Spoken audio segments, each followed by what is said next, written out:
Check 1, 2.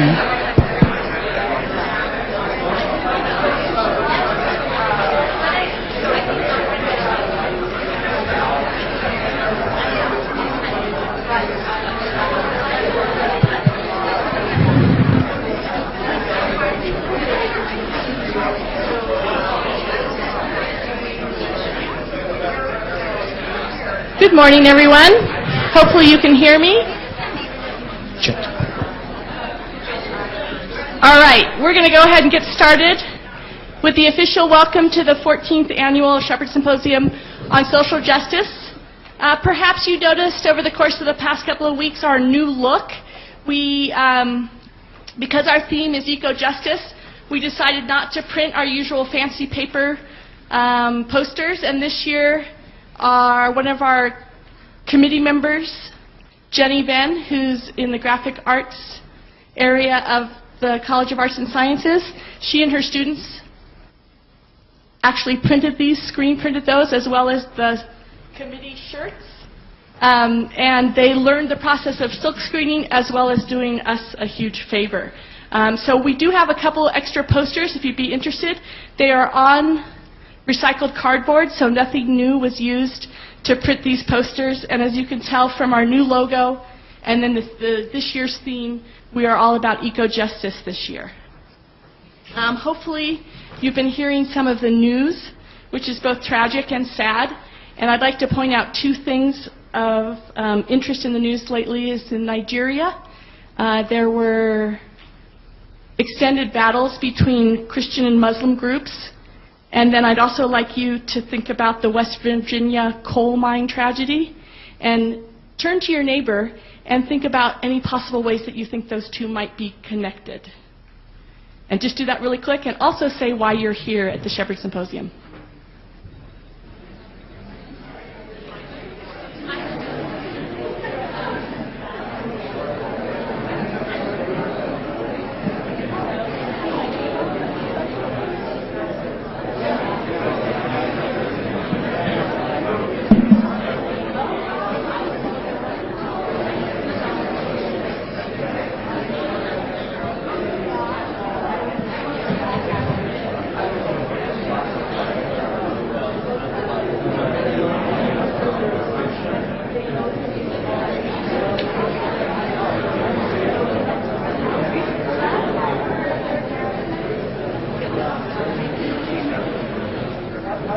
Okay, I'll call you back together.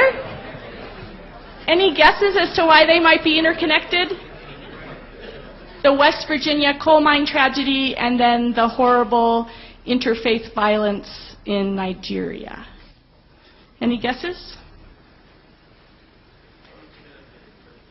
They both could have been prevented. That's a great connection.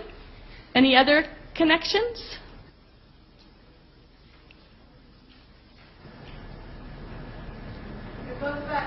They're both about energy, absolutely. Both of those things. They both could have been prevented, and they're both about energy. Nigeria is a worldwide producer of oil. We use much of that oil here in the United States. And in West Virginia, the coal mine tragedy, there were men down deep in the earth to get coal for our benefit. And so today, and for the rest of our time together, I'd like you to think about the interconnections of our own uses of flipping on the lights and those men and women who have died to help produce things that we use for energy. I'd like to read a quote from Cesar Chavez to start us off today. If you give yourself totally to nonviolence, to the nonviolent struggle for peace and justice. You will also find that people give you their hearts, and you will never go hungry and never be alone. So we are in this together today, and I'd like to thank some people who have made this possible. Our definition for eco-justice is equity and integrity in the social and natural orders. These are some of the sponsors that have helped us bring the Sheppard Symposium to you this year. And here's another group of sponsors. And I'd also like to thank the Office of the President for helping to support us as well. We at UW were fortunate enough to have had an anonymous donor several years ago who gave money. He was an elderly man, not a graduate from UW, who worked on the Union Pacific Railroad and invested wisely. He was a lover of the film and arts, and when Matthew Sheppard was murdered 11 years ago, the donor was particularly disturbed by the brutality and the senselessness of the loss of a human life who also happened to be a UW student. His gift to endow the Matthew Sheppard Symposium and other social justice activities on campus followed. He's anonymous, and since then he has passed away. But his generous endowment allows us to bring you this symposium. There's an inter-campus community that we call ourselves the Sheppard Symposium Steering Committee on Social Justice. They also helped bring the symposium to you today. So if you're in the audience right now and you're a committee member, would you please be standing so that we can recognize you?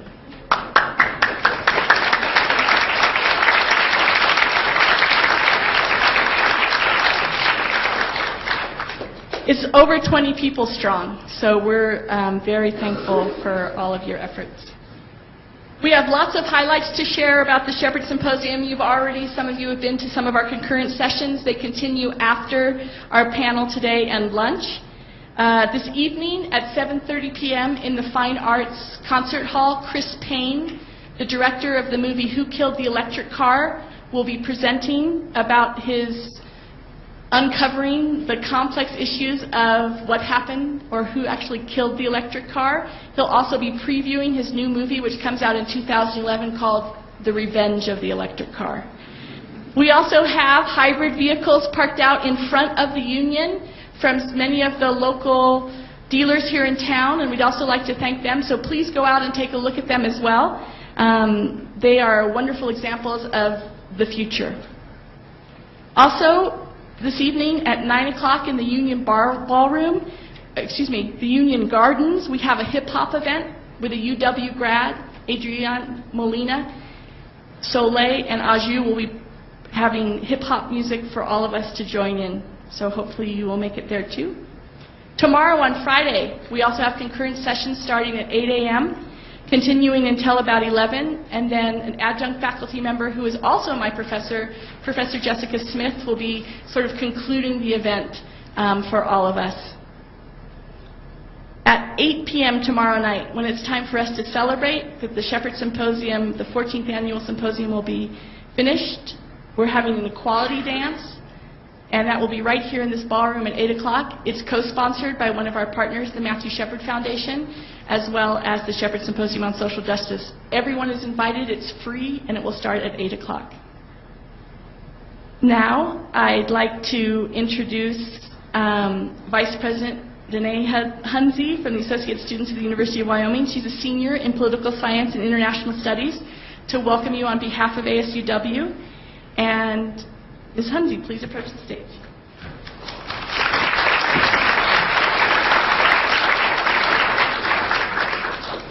Well, good morning. I just wanted to welcome you all on behalf of ASUW to the 14th Annual Sheppard Symposium.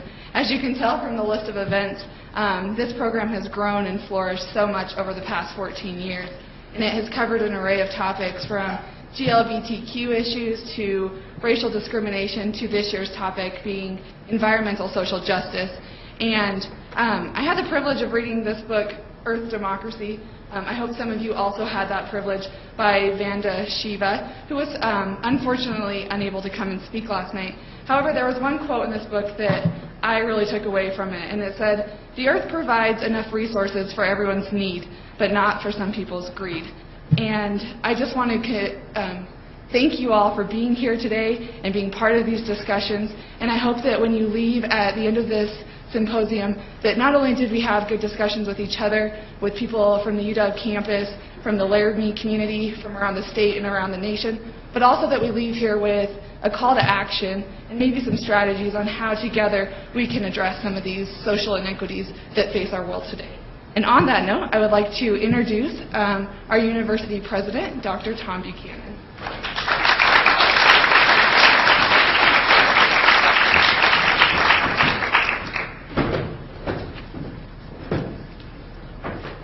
Thank you, Danae, and good morning to everybody. My pleasure to welcome you to the 14th annual Sheppard Symposium for Social Justice. I learned a long time ago that there's a formula for successful welcomes. The 3 B's: be sincere, be brief, be seated. And I'm going to manage those quite well this morning so you can get on with the real business of the symposium. But I want to tell you that this is an event that UW has great pride in. It started 14 years ago as a conversation, and it was a pretty small conversation. A couple faculty members in the College of Education who thought that it was high time and appropriate to begin a broader campus discussion about social justice at UW, in Wyoming, and more broadly. I don't think at that time, in fact I'm certain that at that time there was no one who could have imagined the combination of events and circumstances, some tragic and some inspirational, that would occur in the intervening years to get us to where we are today. It is really quite remarkable, and I would also tell you that an event like this doesn't happen. It takes an awful lot of work, and let me add my thanks as well to the Sheppard Symposium Steering Committee for the time and energy that group has put into this effort, and in particular to Kate Welch for her leadership. These are things done above and beyond. Thank you very much.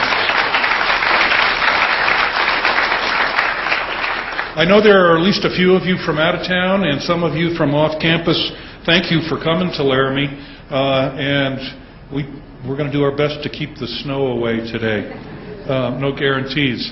I did have a chance to look at the program, and I'm really pretty impressed with this year's focus on environmental justice.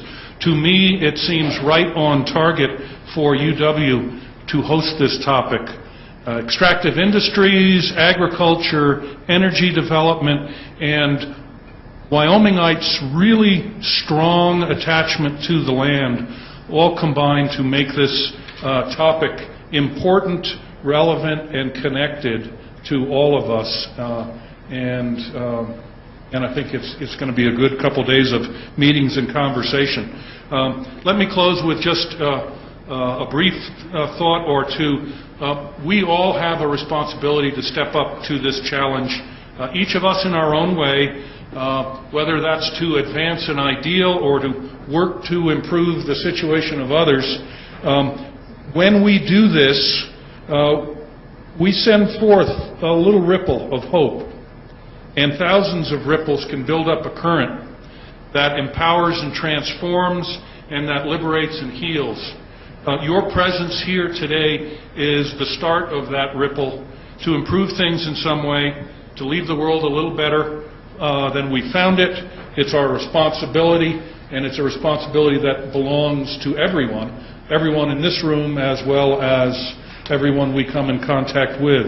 It is always a privilege for me to be here. Best wishes for a successful meeting, and get started.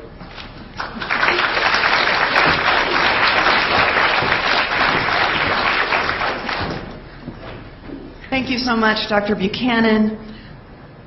My name is Michelle Jarman. I'm part of the Sheppard Symposium Committee and have been organizing the plenary that we're going to begin right now.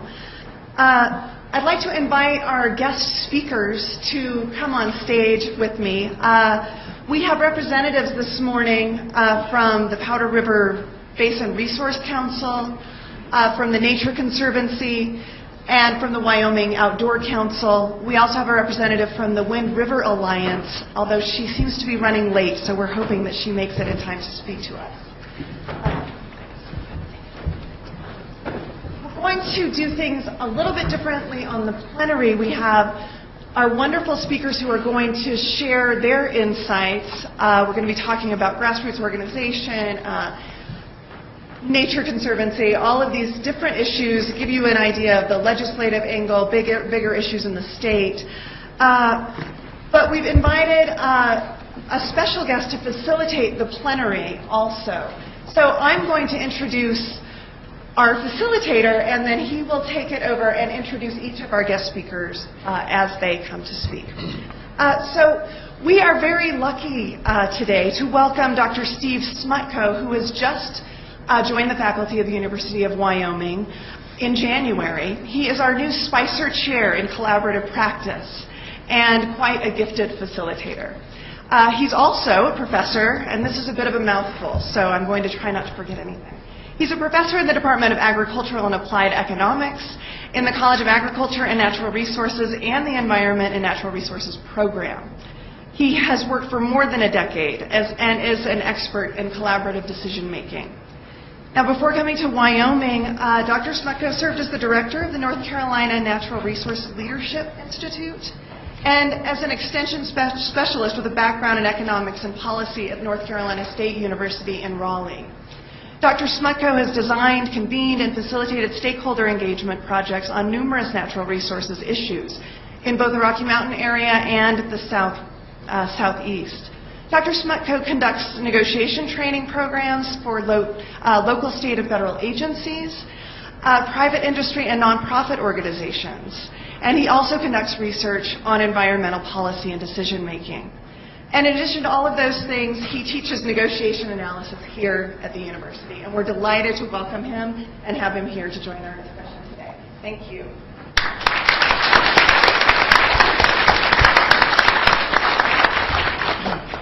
Good morning. It's a pleasure to be here, and I think that the topic of environmental justice is, I think, particularly worthwhile and a good focus for this year. There's a lot of things. There are a lot of things that are going on here in Wyoming and nationally. I think that we need to really be thinking about with respect to environmental and social justice as it relates to alteration of our environment.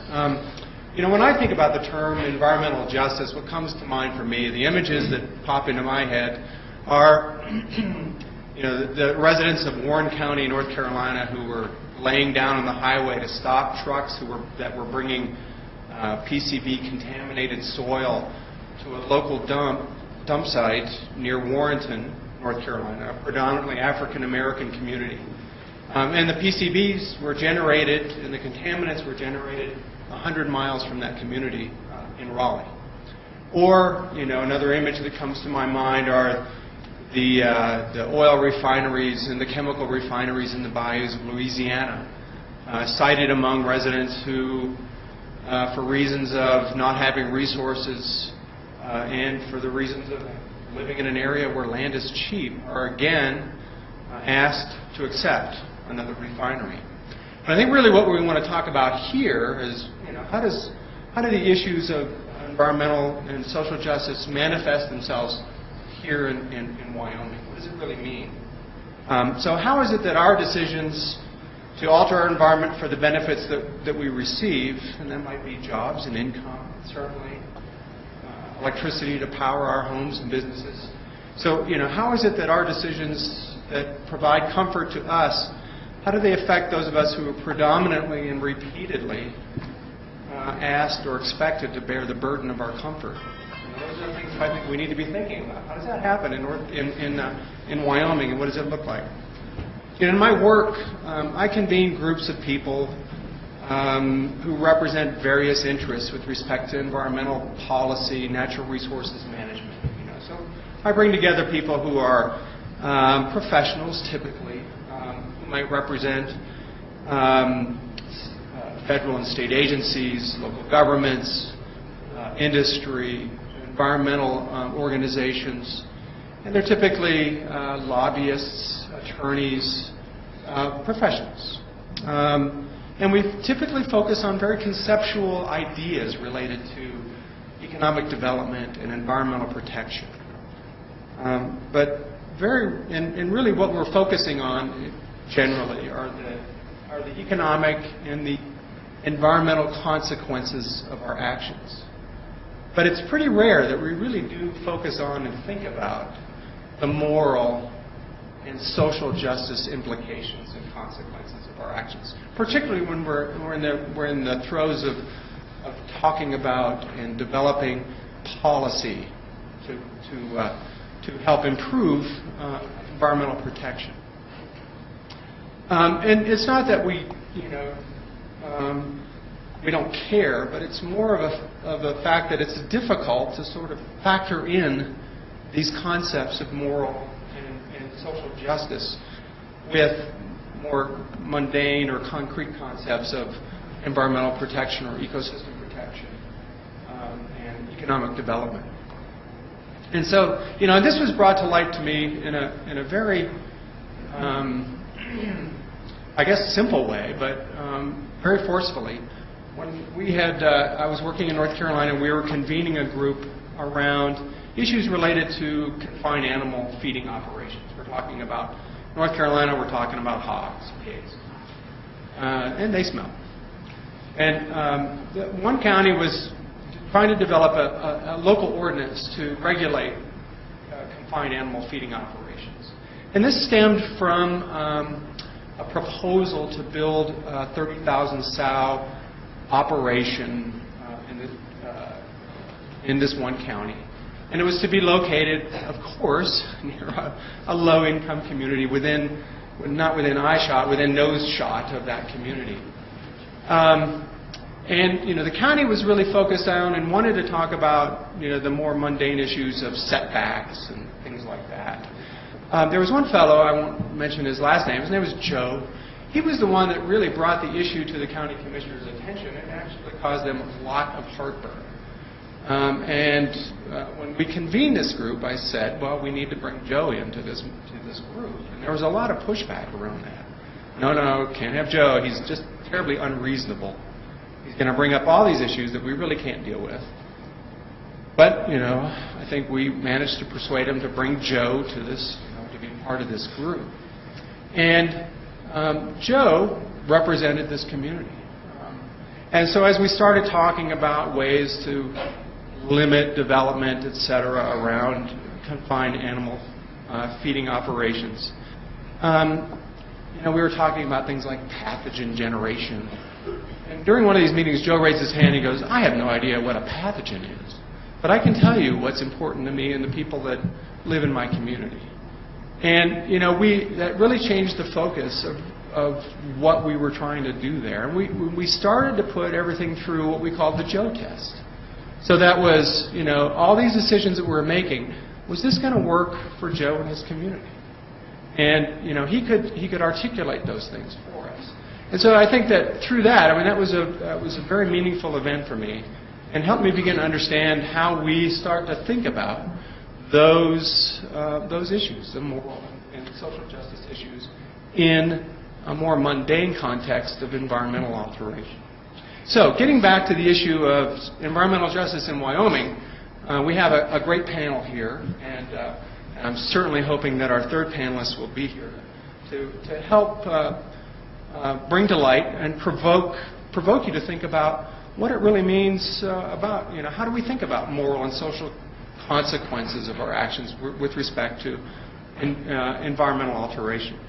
So our panelists today, and we'll do it in this order. I haven't met you personally, but now I can read name tags, and now I know who you are. I have worked with Jill Morrison. Jill represents the Powder River Basin Resource Council. We have next is Richard Garrett from the Wyoming Outdoor Council, and then Brenton Lathrop representing the Wyoming chapter of the Nature Conservancy. Now, as I'll introduce each of our panelists in full as intern. And then when Jolene Catron gets here, then I'll introduce her as well. So we've asked each speaker to prepare about a 15-minute presentation.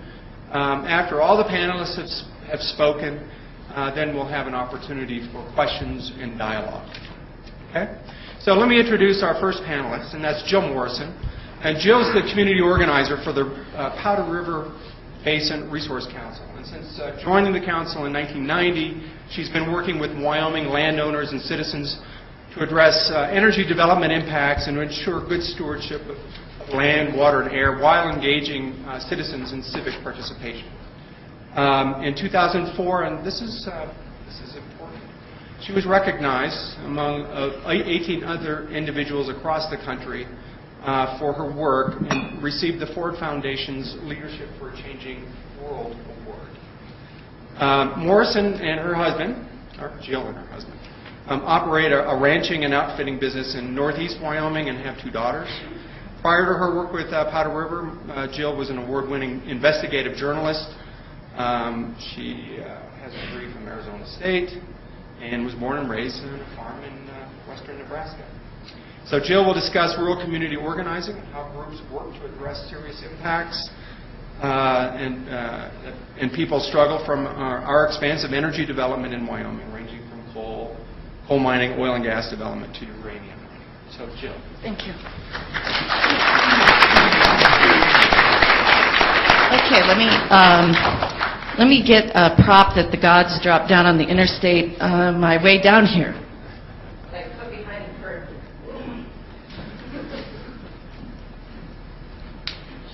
And it made me think of a lot of things about the top that I think are relevant.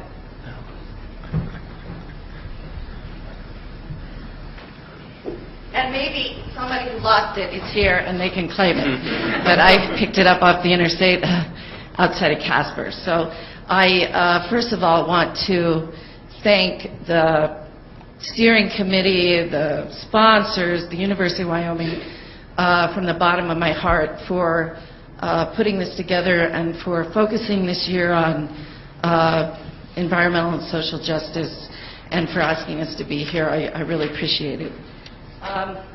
So this has been up here. You know, the group I work for was founded by ranchers and citizens in 1973, primarily around coal strip mining that was beginning to come into the Powder River Basin of Wyoming, which is bounded on the west by the the Bighorn Mountains right there, and on the east by the Black Hills. It's 25,000 square miles.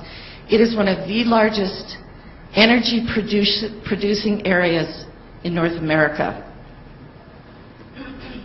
And of course we have abundant wildlife and wonderful resources there, a lot of hunting, and we have abundant ranching and farming, a very rich agricultural area, and we have a river that runs through it, the Powder River, which this is at its high level, and my family floats it every year, and it can dry down to almost barely a trickle.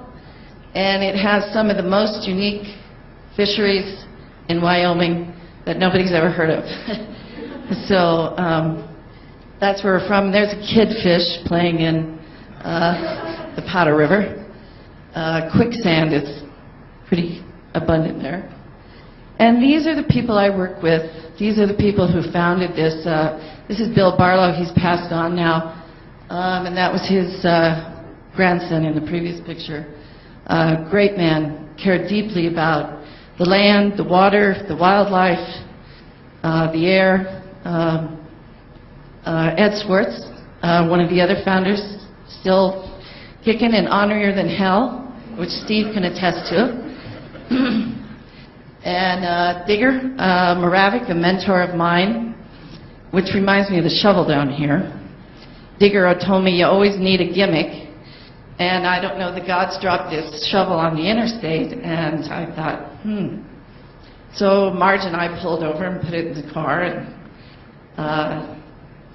that shovel is, I'm sure, from a worker in the oil and gas fields.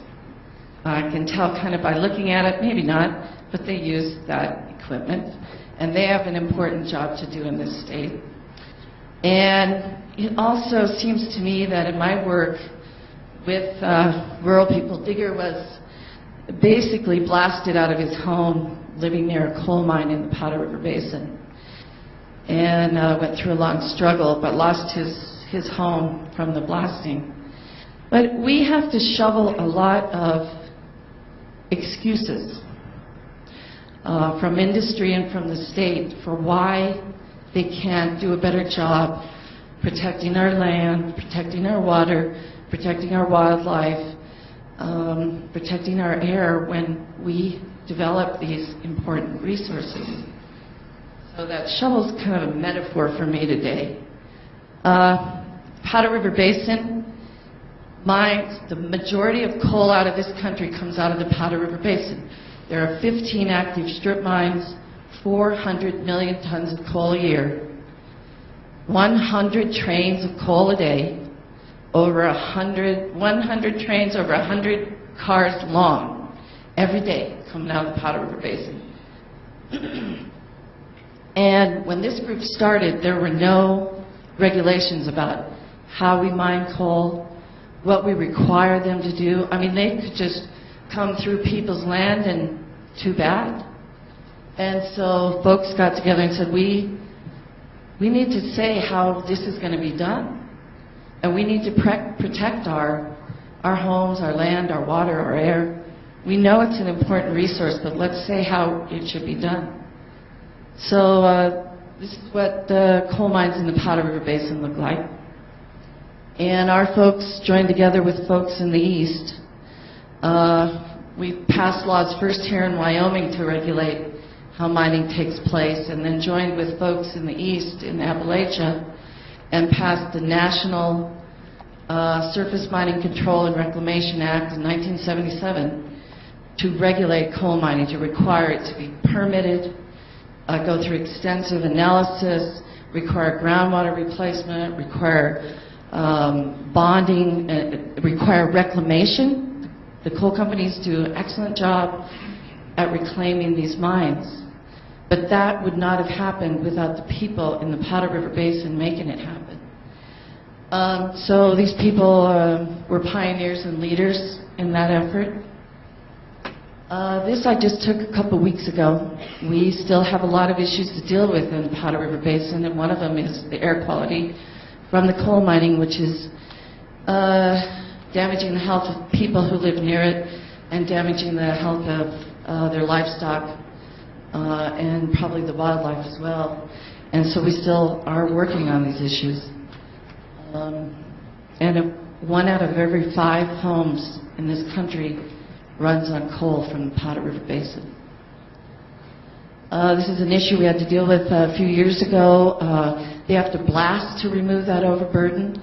The blasting agents would get damp and they would release nitrogen oxide emissions, which are very toxic. And children in school buses would be caught in these, or people living nearby. And so this woman on the right here, Carla Oxenen, is with Kathy Carpin, who was a state official here and then head of OSM. We worked with her, we worked with many people to get reform of the blasting in the Powder River Basin to be safer. And Carla is one of the people I worked with in my organizing work, and a very brave woman, and still dealing with some struggles as she lives near a coal mine in terms of air quality issues. So we worked a lot on DEQ in the state, and we used we had a lot of excuses. We had to shovel around before they would do something. So we did succeed in getting some reforms. Today we are dealing with massive oil and gas development, and we not only work now in the Powder River Basin, but with landowners in the Wind River Basin and in the Bighorn Basin who are going to be on a session this afternoon. I hope you'll go hear them, my colleagues, my people here. This is what we deal with now. This cartoon makes fun of it, but people don't own the oil and gas beneath their surface most often, or the uranium, or the coal now. And I want to talk quickly about uranium. There's huge expansion of proposed uranium mining, and a lot of it underlies people in Wyoming, both in the Powder River Basin and other parts of the state. And of course, the people living on the land, making a living on the land, don't own those resources, so the companies can come in and develop those. And this is a picture of what that looks like in the Powder River Basin. And this mine has had some very serious environmental problems. This is what some of the initial exploration looks like on the ground on somebody's ranch. And this just 2 weeks ago, I was out in the field with one of our landowners I work with as an organizer, Judy, and they came in this winter on her land to do some exploration, left a bunch of garbage behind, as you can see, and left another mess, just scraped all the dirt, scraped all, and she's going to be working now to try to get that reclaimed by them. But these are the challenges and the sacrifices people in Wyoming are making so that other people can make a big profit and develop an important resource. And we're just trying to say, let's do it in a better way. This is the Salt Creek oil field. And so to give you an example of the gas development issues that I want to talk about next, I want you to see the vision of the amount of infrastructure, roads and well paths, and imagine trying to run a ranching operation in that kind of a development. It's a challenge. This is very tightly spaced. We're not as tightly spaced in many areas, but some others are. Coal bed methane has been a boom to this state, an incredible, enormous resource.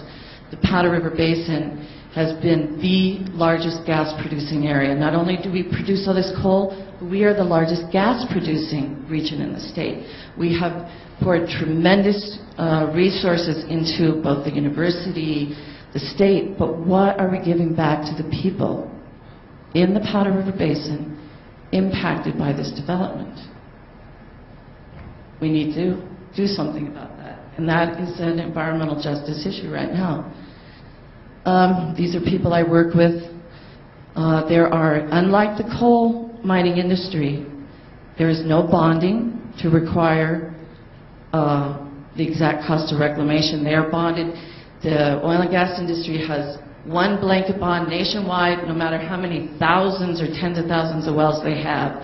They have one $150,000 blanket bond for reclamation. That isn't going to do it. We need to require the oil and gas industry to be bonded like the coal industry. They can do it. They can afford it. We need to be able to reclaim our lands. This is what I'm talking about. These are all coal bed methane roads, well pads, compressor stations. And this is not only affecting, the way people ranch, but it's affecting our valuable wildlife resource we have there. And so that just gives you an idea of that. The other way it's affecting people is their health. Where we used to have 3 vehicles a day on a county road, we now have 150. Enormous big trucks, tons of traffic, lots of dust, and like this. And those people, they had to move. People, as livestock, it's dust pneumonia. The other thing is that split estate issue I talked to you about, and how the companies can just basically condemn their way onto your property because they have the what they call dominant right to develop that resource over your surface. And so in many cases the companies will negotiate with you and try to get an agreement, and they pay you to come onto your property. But in a lot of other cases they don't. Or they just basically say, we're coming on, so you better take the agreement we're going to give you. And this is all you're going to get. So there's not a very fair and equitable negotiation. And so again, these folks that I've worked with have really, really bad taste in their mouth, bad feelings about it, bad experiences with it, rather than industry working with these folks as partners. it'd just be like somebody coming into your yard or your house and being there every day, and you don't know who they are, and they're all over, and they're making a mess, and they're not cleaning it up. And this is a ditch that was condemned on one of the landowners to dump the produced water that has to be produced and pumped out in order to get the gas. This is a gigantic pit that they came in and just built on somebody's property so they could dump the water in this pit, and that was a condemnation action.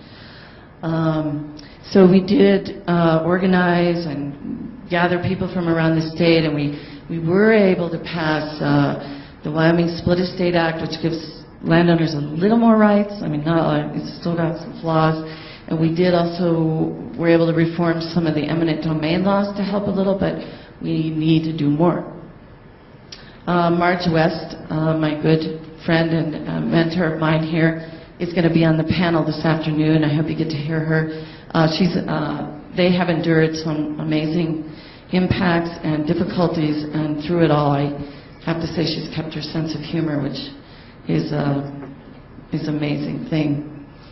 This is their ranch, a beautiful ranch on Spotted Horse Creek, flooded by coal bed methane discharge water, destroyed a lot of the old-growth cottonwood trees. And what it does is the soil has a higher rate of sodium, and then these soils are already alkaline. It leaches more of the sodium out of the soil, and it destroys your native grasses. And another family that I've worked with, which has struggled with the methane development. This is the way it's pumped out of the ground. They discharge it here, and it goes into big reservoirs, and just keeps coming down and drawing the salts and destroying the vegetation you had. More flooding with another landowner I work with. This is the challenge we're working with Steve here is helping us in a collaborative working group to try to come to a solution so we can stop damaging people's land with this discharge water and stop wasting the water, because it turns the vegetation to something that's noxious. Wildlife don't eat, livestock doesn't eat it, it's a noxious weed, it's salt tolerant. This was taken by a University of Wyoming professor, same draw. This is before the CBM water, and this is after it. So you see what it does. This is one, Ed showed you Ed Swartz earlier. This is one whole, I just took this 2 weeks ago again when I was out in the field. This is one whole hay meadow. Beautiful, it was a beautiful alfalfa meadow, and it's completely devoid of anything but a salt crust on it now from the methane water flooding it. And this is kind of what it boils down to in a comic way. The state hasn't stepped up to the plate to help solve the problem, really. There's been a lot of, I was just telling Steve, we need the 12-step program for the state to, number one, admit there's a problem, and so we can start dealing with it, because they love the money, but we can have the money and do it right. Then there's this problem of water. Water is very valuable. This is a valuable resource. This is not like brine water. It's suitable for a lot of it for drinking water for livestock. You could treat it a little bit and be suitable for cities and towns. We're going to pump out 5 million acre-feet of water from the Powder River Basin. We've already pumped out nearly 800,000 acre-feet over the last decade. And it's a lot of water wasted. And so people are losing their water wells. This couple ended up having to leave their place. And that's what 1 million barrels a day looks like, just to give you a visual. And we're pumping out right now almost 2 million barrels a day, so double that from the methane and dumping it on the surface and damaging people and people losing water wells. And these are some of the pits and reservoirs it goes into in the west side of the basin on the Tongue River drainage. They're not allowed to dump directly, and so they put in all these pits and reservoirs. But then what happens is it seeps through to the groundwater and contaminates the groundwater, the shallow groundwater. These are from State of Wyoming and Geological Survey data. So what we've done is organize people in one entire drainage to try to prevent impacts there. And we started before the development came in there. And it's a very important agricultural area, the Clear Creek drainage in the Powder River Basin. And we trained everybody up on how to monitor and what to do. And we have, I think now, about 5 years baseline data. So it's so far kept them from being careless with how they manage the water in that drainage. I want to show you this because this is over in the Bighorn Basin. Deb Thomas is going to be talking about this in the panel this afternoon. John Fenton from Pavilion is going to be talking about what's happened there with oil and gas development, and I want you to make sure, because these people are suffering contaminated water, health effects, serious impacts.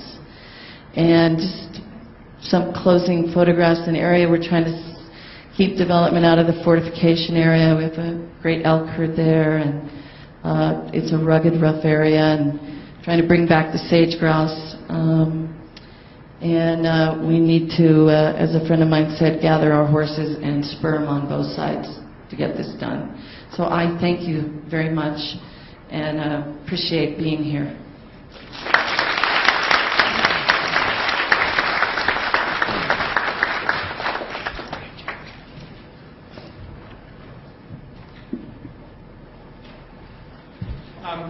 Our next speaker will be Richard Garrett, and Richard's the Energy Policy Director and the Legislative Advocate for the Wyoming Outdoor Council. And after being a member and admirer of the Outdoor Council for many years, Richard became a contract lobbyist in the 59th session of the Wyoming Legislature in 2008. And after the session ended, he joined the staff as the Legislative and Outreach Director or Advocate. Richard was born in Casper. He's lived in Wyoming, Colorado, New Jersey, and Kentucky. He's got extensive experience in local, regional, state, and national political campaigns. He was a staff member for Senator Gary Hart of Colorado. He also worked as a sales engineer and as a full-time volunteer for Habitat for Humanity in Lexington, Kentucky. Richard lives in Lander. In addition to reporting the most relevant news from the recent legislative session, Richard is going to discuss the topics related to wind energy development in Wyoming, specifically empowerment of communities, property boundaries, development in the right place at the right pace, and planning for decommissioning and issues of state revenue. So, Richard.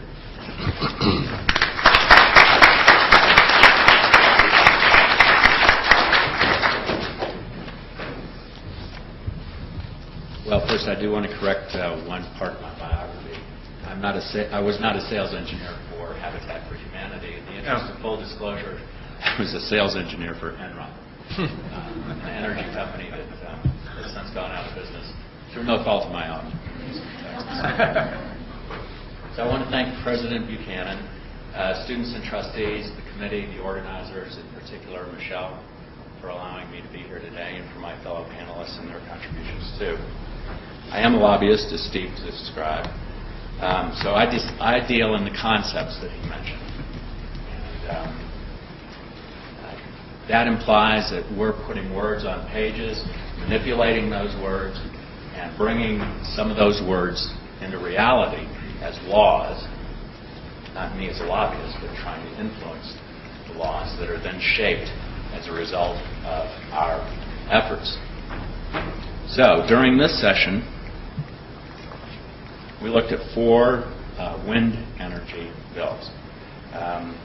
Regulation of wind facilities, wind tax, industrial siting, and eminent domain. These are all issues that were identified during the summer of 2009 by a wind energy task force that was appointed by the state legislature to look at specific issues related to the development of wind energy in the state of Wyoming. And I think Jill provides us a cautionary tale of what can happen if we don't anticipate energy development in the state correctly and appropriately. We've seen the impacts of coal bed methane, where we didn't really understand what the produced water impacts to the land and to the people that live on the land would be. So the idea of the task force was to better anticipate what wind turbines in people's backyards and in their cities and in their counties what those impacts might be to our land, ownership of land, our viewscape, wildlife,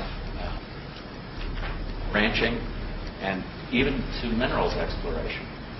All of these wind farms can consume tremendous volumes of surface land and have impacts then to the way that we use that land in the state of Wyoming. So regulation of wind facilities was one bill that was looked at, and by the way, all four of these bills passed mostly unamended. That would require all facilities generating electricity from wind, if they produce more than half a megawatt of electricity, to obtain a permit from counties and from the state to so operate within the state of Wyoming. A wind tax was considered and passed. Originally, the tax was going to be $3 per megawatt hour. That was amended down to $1 per megawatt, and a split was determined to be the most equitable way to divide that resource between counties and the state. So right now, the tax is in place to provide 60% of the revenue from the generation of wind energy to counties and 40% to the state. Now, I'll talk a little bit later about interim topics, that is, the discussions that will take place between this last legislative session and the next one, which will start in January of 2011. But the wind tax will be one of those topics that will be discussed during the interim. Also discussed and passed during this legislative session was a bill that deals with industrial siting. And what that is a process under which wind farm developers, and for that matter, any large-scale industrial development that is going to take place within the state of Wyoming, is subject to review by something called the Industrial Siting Council. Prior to this legislative session and the passage of this bill, wind energy was not regarded as qualifying as an industrial impact that should be subject to the consideration of the ISC. So now, gratefully, the legislature has passed a bill that requires that wind farm energy developers, and I shouldn't say wind farm, I'm going to amend that to wind facility, because these aren't farms. These are industrial scale developments that can consume for 30 turbines up to 700 acres of land. They are wind energy facilities. They will be subject to comprehensive review by the Industrial Siting Council, which operates under the purview of the Department of Environmental Quality. They will be subject to socioeconomic analysis, review for environmental consequences, impacts to emergency services, schools, roads, the landscape, wildlife, things of this sort. And if a development has as few as 30 turbines, then it will be subject to review by the ISC. That's a pretty modest wind farm development, by the way. And so it's important to understand that this is a point in a process now that enables people to have a real impact on the way their land and their state's resource is used.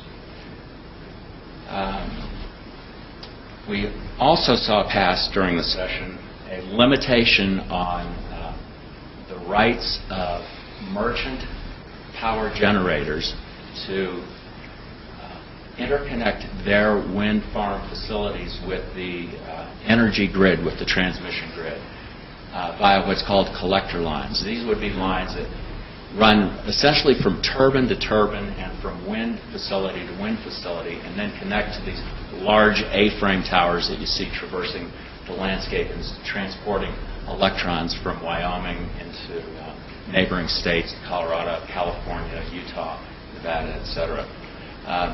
The eminent domain issue is a very serious one, especially in places like the Powder River Basin, where we've seen not so much the exercising of eminent domain, but the threat of eminent domain used to allow developers of other estates, mineral estates, for example, to force their way onto property and overcome landowners' objections to the use of the surface. So what this bill does is it sets a moratorium, wind facility merchant generators cannot, for the next year, exercise eminent domain. The idea here is to give the state a chance to breathe and understand the consequences of eminent domain on individual landowners and give the state a chance to account for their needs and requirements as we move forward with wind energy development in this state. So those are the 4 major bills that were passed during the session. And it might now be worthwhile to look at what the next session will look like. That is the session that begins in January 2011. Given what will happen during this interim period, roughly April through November, when interim committees meet. And let me back up a little bit, too. It might be good. I don't know. Has anybody ever been to the state capitol? Let me ask you that. Show of hands. And has anybody ever sat in on a legislative session or committee sessions? Well, that's great, but I would encourage all of you to consider any opportunity that's available to you to go over to Cheyenne during a legislative session. And I'll pass out my business card later on, and you can be in touch with me, or you can be in touch with Jill, or Deb, or your local legislators, depending on where you live. We've got several of them here in Laramie, but of course they're scattered around the state too. And they will be glad to show you around the Capitol. I'll be delighted to show you around the Capitol and show you how things work there. There are 90 legislators, 30 senators, and 60 members of the House. And they sit on 2 different sides of the same building. And they each consider essentially the same legislation. One body will consider legislation, either voted up or down, beginning with the committee process and then through what's called the committee of the whole. And a bill will then move to the other side of the Capitol and go through pretty much the same process. And if it survives that side, it will then go to the governor for his approval or his veto. But the interim committees are staged in such a way as to provide an opportunity on a more informal basis to discuss implications that bills have, and to buttonhole legislators on a one-to-one basis and in a friendly setting. These hearings are held throughout the state. There will be one for the Agriculture Committee in Du Bois next week. We've got one coming up in the Powder River Basin June 28th and 29th. So there are lots of opportunities to avail yourself of ways to influence the legislative process. So one committee is the Joint Judiciary Committee, and they typically deal with legal issues. All legislation deals with legal issues, but the judiciary in particular is tasked with that obligation. So they're going to be discussing wind energy rights.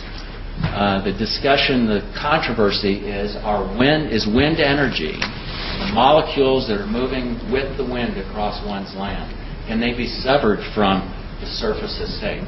The surface estate, as Jill slides so eloquently, I think, depicted, especially in the Ziggy cartoon, I think, showed that you can own a little patch of land, but it might only be about 6 inches deep, and anything underneath it is the mineral estate. Well, there's air above that, too, and the question is, do people have the right to the air that's moving across their land, and if so, can they derive income from it?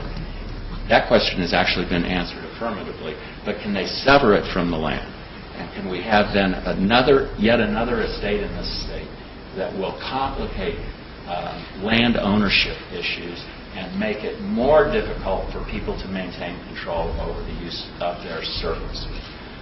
If you can imagine, as one of Jill's slides pointed out, wind turbines on the land as opposed to CBM development, that could be a major obstruction to a traditional use of the land, whether that traditional use is for farming or ranching or wildlife. Wildlife has rights too. So this will be something that the Joint Judiciary Committee will be looking at. Joint appropriations, and this doesn't deal so much with wind, obviously, but it is an issue in the Powder River Basin and in Pinedale. You've probably seen this in the news. The Joint Appropriation Committee is going to be looking at the use of abandoned mine lands dollars that are refunded to the state of Wyoming, technically to reclaim abandoned mine lands. But because so much of Wyoming's land has been reclaimed from mining, it is now possible to use some of that resource for other purposes. And one purpose that has been discussed is to establish ozone monitoring stations throughout the state. Again, the Powder River Basin, I say this over and over again, Jill pointed it out, this area is being hammered by energy development. And as I think everybody in this room is aware, every time you turn on a light bulb, you're using some energy. Every time you flip that switch, you're using some energy. What's connected on the other side of that switch oftentimes is what's going on in the Powder River Basin. Ozone and the damage that ozone can cause to human health is one of the real consequences of turning on that light switch. So to advocate on behalf of use of AML funds for ozone quality, it's a little bit of an oxymoron, but air quality monitoring with a specific eye towards ozone monitoring might be a good thing. And I think that that's something that the Wyoming Outdoor Council will advocate on behalf of. The Joint Revenue Interim Committee is going to be looking at wind taxation, and those are, as I've mentioned previously, that deals with the notion of how do you derive income from this new energy resource. The state derives income from the extraction of minerals in this state and the use of those minerals, and should wind energy be taxed in a similar fashion? It seems only correct. It is our resource, just as coal is a resource, just as natural gas is a resource. It is our resource. We have tasked companies, we've given them the opportunity to make a profit from the use of our resource, but we deserve a share of that back. And then we deserve say in how that share is used. So the Joint Revenue Committee will be looking at that issue. Joint Agriculture, for I don't know how many times, but we'll be maybe the 15th time, I don't know. We'll be looking at water resources, water rights, and produced water from coal bed methane development. Specifically, they're going to be looking at water rights on federal lands, and the notion there is to push back the federal government on the Clean Water Restoration Act. The state of Wyoming has to stand firm, I think, and admit that we've not done a very good job with the way produced water is distributed and flows through this state. We're wasting a resource. We are polluting the ground over which that resource flows, and we have an obligation to take better care of that resource. I did mention Joint Minerals as looking at a tour of the Powder River Basin. They're going to be looking at mining activities, and they're going to be looking at CBM development and production, gathering systems, pipelines, and water-related issues. So again, that will be a great place to plug in if you happen to be in Gillette at the end of June to understand some of the on-the-ground issues that Jill has talked about. So finally, in conclusion, I want to mention a little bit about the Wyoming Outdoor Council. Our organization has been around for more than 40 years. Our founder, Tom Bell, still lives and thrives in Lander, Wyoming. We're going to help him celebrate his birthday is I think it's 80. The end of this month, April 30th. The Wyoming Outdoor Council has continually advocated on behalf of clean air, clean water, appropriate use of land, as Steve said, the right place and the right place, at the right pace and the right place. We love to work with individuals, we love new members, and we love to work with our fellow organizations. We have a tremendous relationship and are very grateful to the Powder River Basin Resource Council for the guidance that they provide on so many issues that have to do with eco-justice in this state. Once we get to the legislature, where I play quite a bit, we don't deal so much with those issues. It really is just words on a page. We've got to influence the process collectively. We've got to begin to find ways to influence the process for some of these moral values and quality of life issues that I think that all of us hold so dear in the state. This is our land, this is our state, and it's our opportunity to express passionately and productively how its resources are going to be used. So I thank you very much for your time, and I'm looking forward to the panel discussion.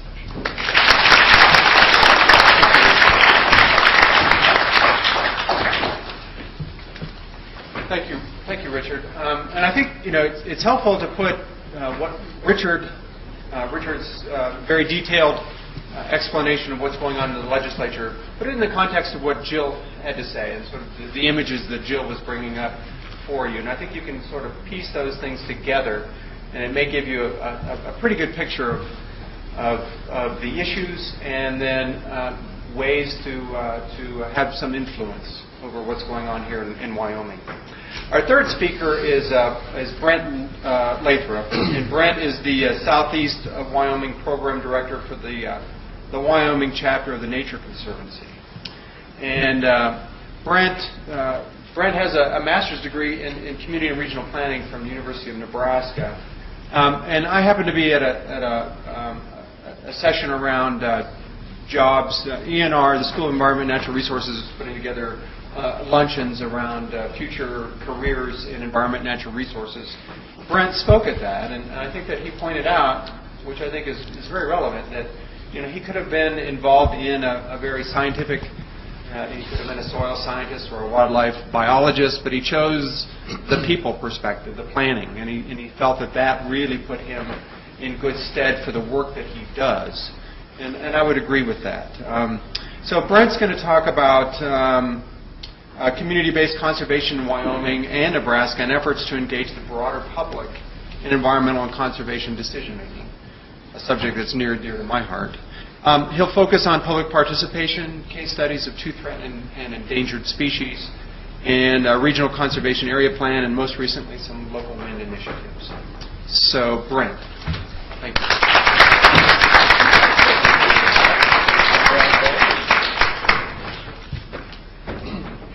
Well, thank you to the organizing committee and Dr. Tom, and I was just telling Steve I didn't know he was eavesdropping on that brown bag I was at a week or so ago. I think you gave a good lecture to the students that they need to look at practical, on-the-ground, people-related training if they're going to go out and try to influence the real world, so to speak, and I'll talk about that. The previous speakers have provided a good opportunity for me to talk about now the interface between concept, policy, problems on the ground with the Powder River, and what the Nature Conservancy in particular, an NGO, is trying to do about it. And how I'm going to approach that was I thought you needed to see what has happened, a little bit of history of what has happened in what I call the maturing of involving the public in decision-making in environmental issues. Because as you all know that are sitting in this room, nothing just happens. It takes usually quite a bit of time and effort, and individuals have to work on that. I'll start out and just mention that Nature Conservancy is generally recognized as probably the largest environmental group in the world. It's a nonprofit. We were founded in 1951 on the East Coast, and at that time there was a small group of individuals tried to save a little valley that was going to be developed, or maybe a dam was going to be put on. I don't remember what the issue was. One of the members actually mortgaged their house to pay for the legal bills to help stop that thing, and they were successful. And out of that group, they put together the Nature Conservancy, and the Conservancy was crafted a little bit differently than other groups. We avoid confrontation. We have lawyers on staff, but we try to avoid going to the courthouse. We don't go down on the courthouse steps as Richard, and maybe isn't there, but down to the courthouse steps and cause problems for the legislatures. What we do is we work on the kitchen tables of the folks in the Powder River. We're in the boardrooms of the corporations, and we're talking to Dr. Tom and his folks here on the campus. We're kind of out of sight a lot of things we do. But we also have, I think, a pretty effective method of getting things done. And we have a very large support base. Our mission, just for your information, is to preserve the plants, animals, and natural communities that represent the diversity of life on Earth by protecting the lands and waters they need to survive. And that's what our speakers have all been talking about here so far today. It's those land and waters that provide the habitat for those, what I call the critters. but also the people that are out there, and that's an important part. And what Steve talked about when I talked about the at the brown bag here a week or so ago, what I said to the students, mostly students there, was that in respect to conservation and environmental work, it's really what we're really talking about are people. We aren't talking about animals and plants. I mean, that's kind of that's the picture, but it's people. If we can't learn to communicate with the people, then we're going to have difficulties. And so that's what I'm going to talk about is people and the interaction on some case studies. I think you'll find them interesting. I spent most of my career in Nebraska before I came out to Wyoming a few years ago, and I was involved in what were called the Platte River Wars there. And for the older crowd here, I think you recognize the three-state cooperative agreement, and that controls the distribution of water from Colorado, Wyoming, and it goes into Nebraska. Well, what had happened, once those dams were put in place, mostly in Wyoming, and this is a water issue, what had happened was by, give or take the late 60s, and definitely in the early 70s, the Platte River in central Nebraska, the flow was being restricted, in some places less than 90% of what it was previous about 1950. And what happened was, in that big broad Platte River down there, in some of those areas, the floodplain was miles wide, inch deep and mile wide. That's where that came from, was in Nebraska. That particular area, by a quirk of coincidence from an environmental perspective, is the hot spot in North America for migratory birds. And what happens is when you're driving through I-80 and bored as hell with Nebraska and can't wait to get to the cornfields in Iowa or back out to the rocks and trees in Wyoming, what happened is that over time, and this goes hundreds and thousands of years, these birds started flowing through there on what we call the Serengeti of North America. And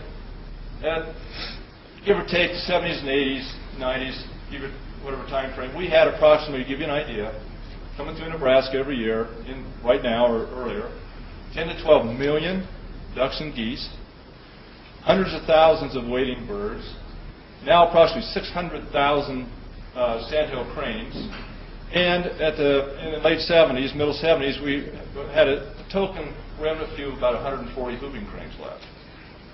And their habitat, their bed and breakfast, as I call it, was going to hell in a handbasket.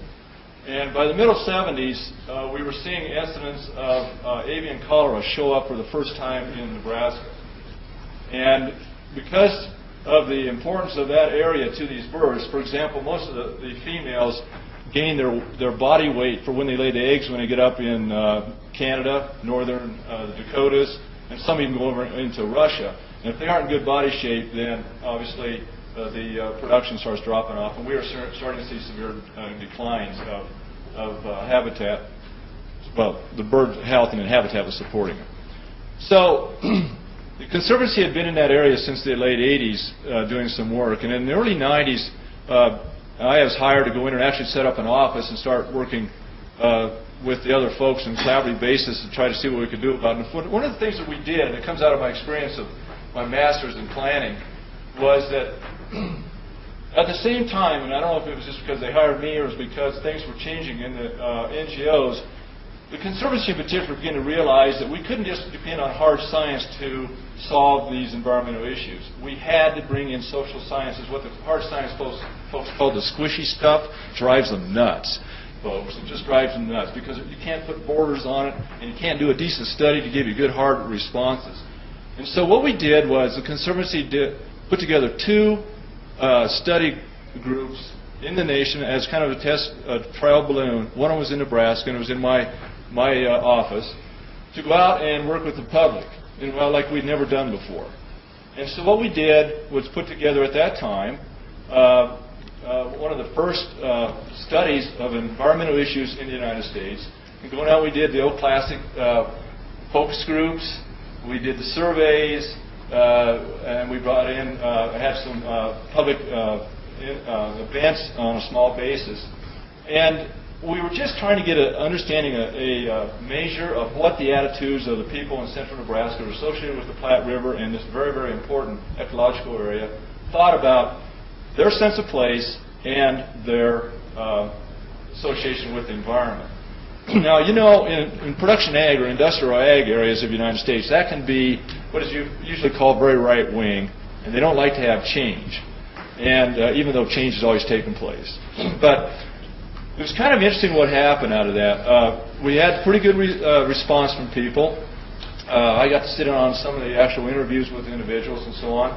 But the irony was, surprise, surprise, we found out that the ag community, the worst enemy for environmentalists at that time, and the environmental community, the ag community's worst enemy at that time, we had more in common than we had not. And we found out that these guys and gals, these farms in that area and ranches, really did like environmental issues. They really did like these birds and so on. They liked having these sandhill cranes on their land.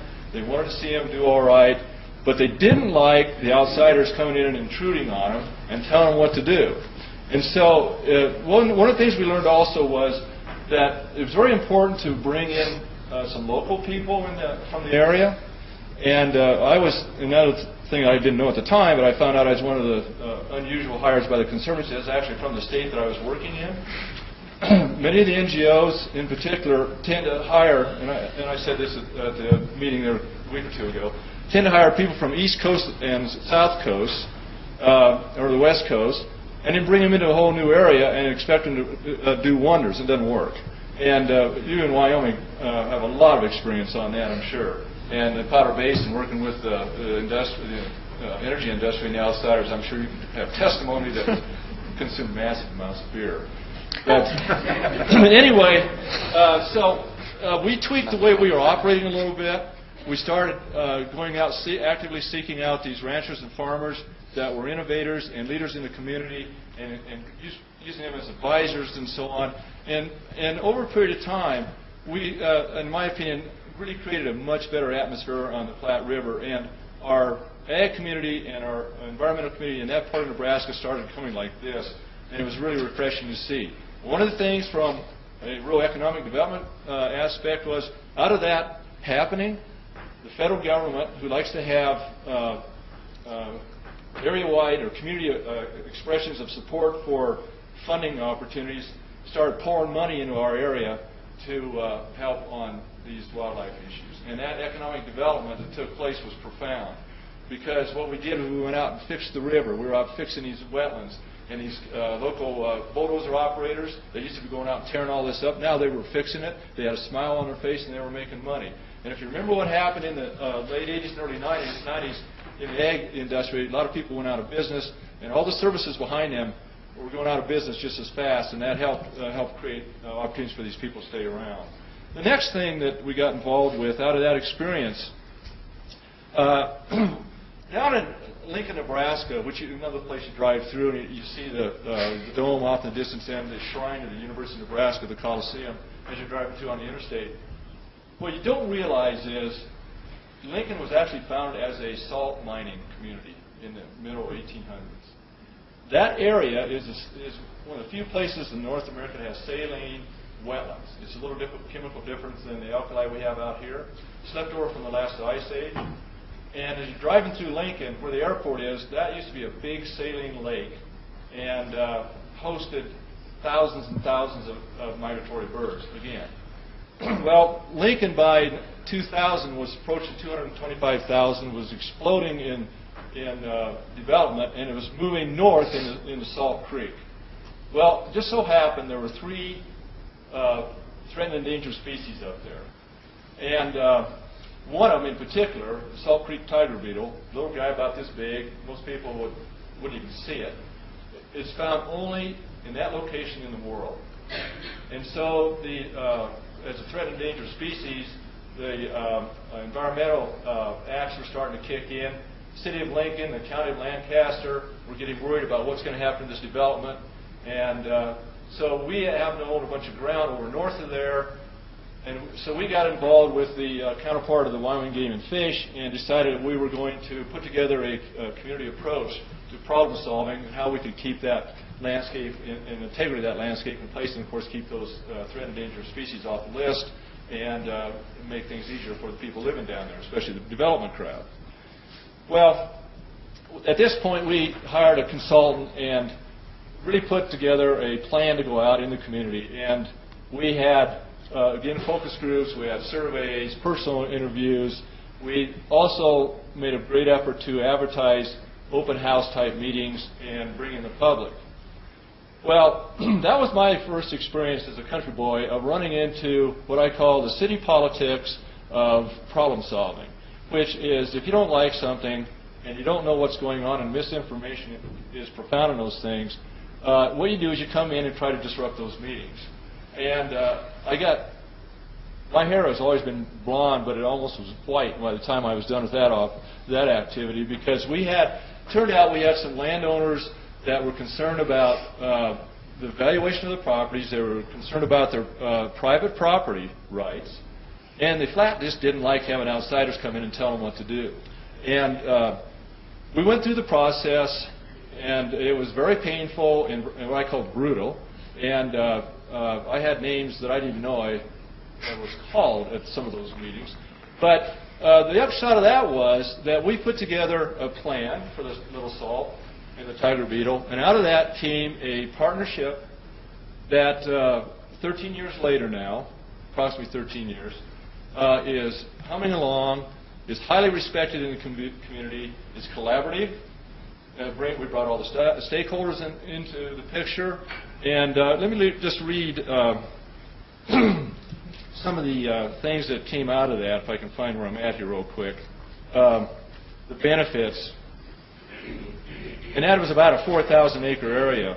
But, got to find my location here. The benefits to that Lincoln community and those rural landowners was greenways, open space, recreational education, floodplain protection for the downtown city of Lincoln, stormwater management, sustainable agriculture for the people that are still trying to farm up north there, and of course habitat for the endangered species. It's a classic win-win thing, Steve, that we came up with. And it's like I said, it's humming along. The feds have backed off to my knowledge, and it's been a win-win. But anyway, it came out, at the long run, it was a happy adventure, but at the time I was so glad to leave it, I was happy. But that's the way these are. Now the last one is I'm going to go back out to Wyoming. And one of the things that we do in the Conservancy when we go into an area is we take a hard look, what we call a drill down look of what are the environmental needs of that area, and then we put together a plan. In southeast Wyoming, where I'm at, our focus area is right here. And it goes from the Colorado line, all this big basin out here, all the way up to the mountain south of Casper, and what's called the Shirley Basin, Laramie Rivers focus area in the Nature Conservancy language. Most of you just know it as the Shirley Basin area. It is so important because that approximately 3 million acre area is one of the few spots in Wyoming that things are pretty much like they are.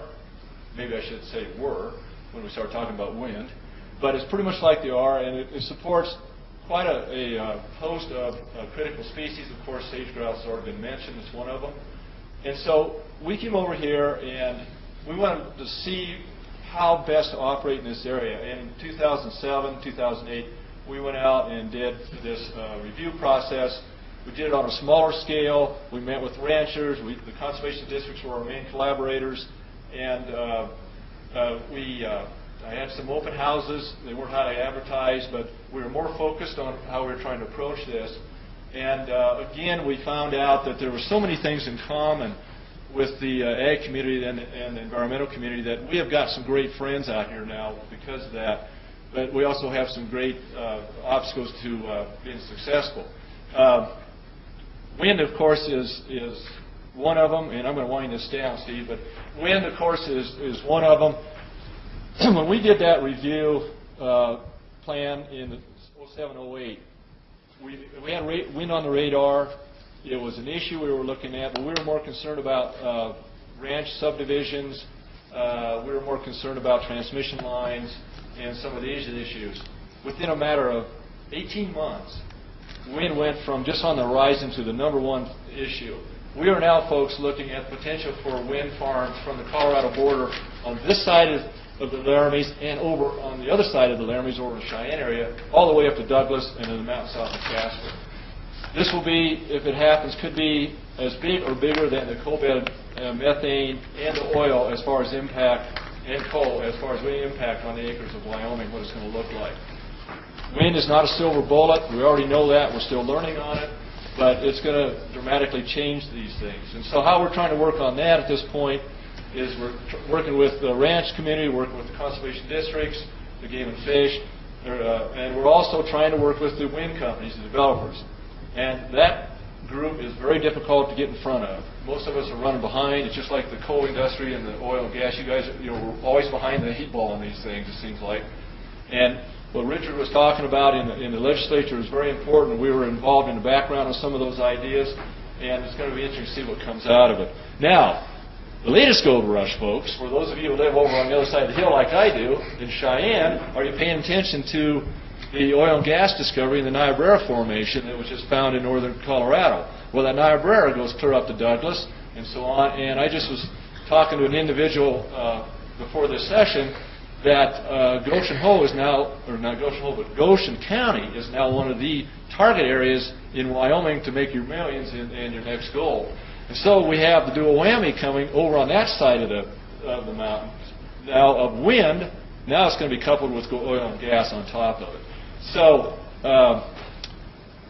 I think we're chasing the worm again, trying to help influence what's happening out there. I hope the things that I've talked about will give you an idea how the Nature Conservancy and other NGOs have been working up and changing their styles of public participation and trying to bring in these social issues right up front and include them at the table. Some successful, some not. But I want to give you some takeaways, messages. Environmental work really is not, I already said this, is really not about species, it's about people. We need to get practitioners that know how to talk the language of the folks on the ground as well as the bureaucrats. Public participation is very difficult to achieve in a meaningful manner or an outcome, and I think you were expressing that frustration up in the northern part of the state. The best laid plans can be blown apart in one misstatement or unexpected or missed issue. And every community has its person of influence. Prior to or early on, you must try to identify those folks and understand that social map. It's so important. Suspicions are very high.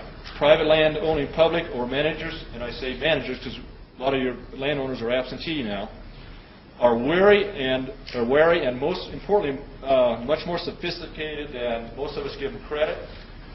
What I have found at the education level from academia and the School of Hard Knocks, many times is superior to the experts from the government who are going to come out and fix their problem. And that includes academia, the universities, the colleges, and the NGOs. That wasn't the case back in the 70s when I first started working, but it certainly is the case now. So you've got to respect these people for what they know.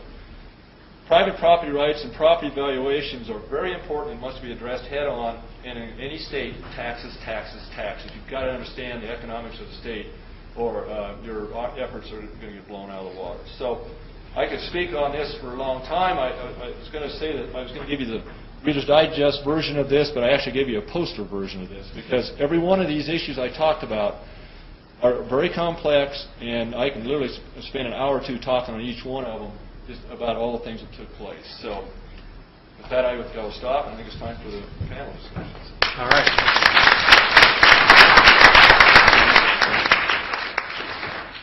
Okay, as usual, it seems that we're always trying to rush the questions. So I want to ask, can we take 5 minutes of your lunchtime for some discussion here? Because I've got, right now, it's 12:30. So if we could do that, if we've got some questions, if we could just raise your hand, maybe we can get 2 or 3, 4 of them in line here, and then we'll go to lunch. So questions, comments for our panelists? Okay, question back there. Yes, ma'am. Yes, you. Okay, thank you. First of all, I have actually a statement. First, to say that I think everybody can everyone hear me? Can you hear me? Yes. Speak up. All right. I think what we do is when we come away from sessions and we come away from the symposium every year, I think people really do want to get involved and don't want to let them slide. So my plug is we have many great organizations, obviously, here within the state. And, for the price of 2 coffees,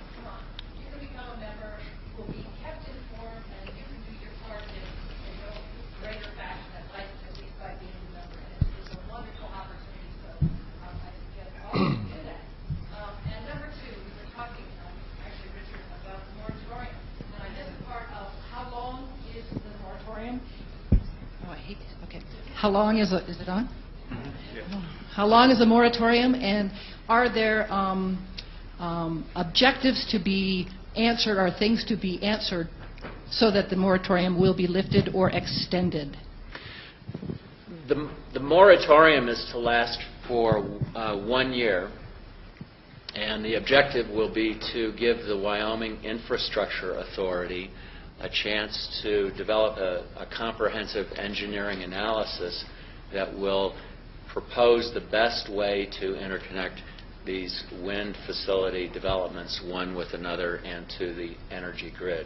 Whether that moratorium should be extended or not is probably open to question still. It will in large part depend on how the Wyoming Infrastructure Authority performs and their contractor performs. At the same time, there will probably be other proposals to extend eminent domain for a moratorium or even prohibit it for other reasons. And I'd actually defer to Jill if she'd care to answer that question in a different way, because there was a proposal in this session, and there very well may be another one in the next session. I don't know if you were familiar with that or not, Jill. Yeah, I mean, we actually, well, I want to clarify one thing on wind. You can't condemn someone's property to put a wind tower on it, because landowners have the right to put the wind tower up or not. I mean, there's nobody who can come on your property and do that. So it's unlike the oil and gas or the uranium, where they can come on your property and do it even if you don't want it. Wind is, if you want it, you can do it. The thing is getting the power out across the power lines on your neighbors who might not want that power line. So for wind, we have a moratorium just on the collector lines for wind. And we thought it didn't go far enough, that we need a moratorium on eminent domain for use for any power lines, for the oil and gas or what, because we need to get away from condemning people's property for the use of distribution of power and try to work it out in a way where it's a negotiated agreement. The condemnation thing it's ugly. And so we supported the eminent domain on the wind collector lines. We asked for it to be expanded, but the oil and gas industry, even the coal industry, is too powerful for that to happen in Wyoming here. And so it's limited to wind right now. We're going to have hearings about that, and I know there's a lot of landowners who are going to show up and say, we want to see you do more on the condemnation issue, not just to wind, but to some of the other issues we face. And I would like to add one thing, though, and that is that if wind rights are severed from the surface estate, then it would give an opportunity for a wind energy facility developer to come onto your property without very much, if any, notice. And that would be a place where perhaps the Nature Conservancy could play a role and conserve a wind energy easement. You'd have to sell those rights first, though. That's exactly right. As a landowner, That's you'd exactly have to sell those wind rights before somebody could do that. So. Yeah. We're already encountering easements with some ranchers where potentially we're going to have no wind on it, and in the future, just for that reason. We have some families just flat do not want wind on their place. The biggest issue we get into, though, is how do we compensate those folks that want to do that? And we're exploring different ways on that. And I think, Richard, you've probably been on some of those conversations. But they need to be compensated. The public policy, I think, should be compensation. If you don't put wind on, you get a green payment, for example. For your habitat. Yeah. All right. Let's take another question before lunch. Yes, May. I've recently been hearing about the landowner wind association kind of collaboration between industry and landowners, so that they're basically, basically the landowners are, the landowners are getting together before actually the companies are approaching them, and they're setting their own terms and working in negotiations collaboratively with the industry. I guess my question regarding that is it too far gone with other types of energy development to begin that process? is it only because wind is fairly new and it's kind of somewhat of a different beast? I'm just curious if you think that that's just not even an option. It's also because and oil and gas, you don't control. You can't control it. See, on wind, you can get together with your neighbors and have some control because you can say whether you want those wind towers or not right now. You can't say that with oil and gas if you don't own those mineral rights under your property. And so we've done collaborative groups of joining landowners on pipeline issues or maybe power line issues, but to increase people's negotiating rights, but they still have the condemnation right over you. And so it's a whole different ballgame because you don't have the right to say no. With the wind, you have the right to say not only no, but how. And we don't have the right to say no to oil and gas, and we're just fighting for the right to say how. And that's because those are what's called dominant estates. Okay. We have time for one last question, and then we're going to break for lunch. Any questions? Yes, ma'am. Clearly there are a lot of social justice and environmental concerns with wind development, but I know the issue of global warming is very important to my generation. And I'm wondering if the exceptions in laws like the Industrial Siting Act and this eminent domain moratorium that allow for oil and gas development but seem to constrain wind development is going to have an effect on the way this country, considering that we have, 60% of the category 89 wind sites in the country, is that going to affect drastically the way the country as a whole goes towards new energy development? Well, that's a great question, and I think what you have is an opportunity to participate in that debate and try to shape the future according to the way that you think that the future should look. I don't think that anybody has an absolute answer to that because wind energy is clearly a great resource, could play an important role in economic development in this state, and give us a chance to limit our dependence on foreign sources of oil and the consequent impacts to other cultures. What's going on in Nigeria was an example.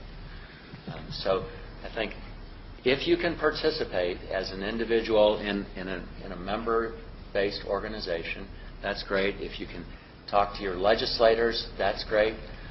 If you can find a point of entry and stay involved, then I think that you can help influence and shape that future.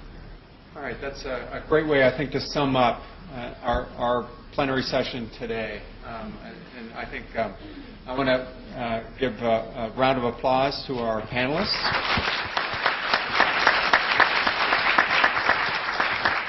I thought that was very thought-provoking and very informative. Are there any instructions for lunch? Yes. Well, we'd like to thank all of you, and Kate is actually passing out small gifts to our panel members and our distinguished facilitator. We want to thank you all again. Yes, we have lunch. Lunch is laid out before us.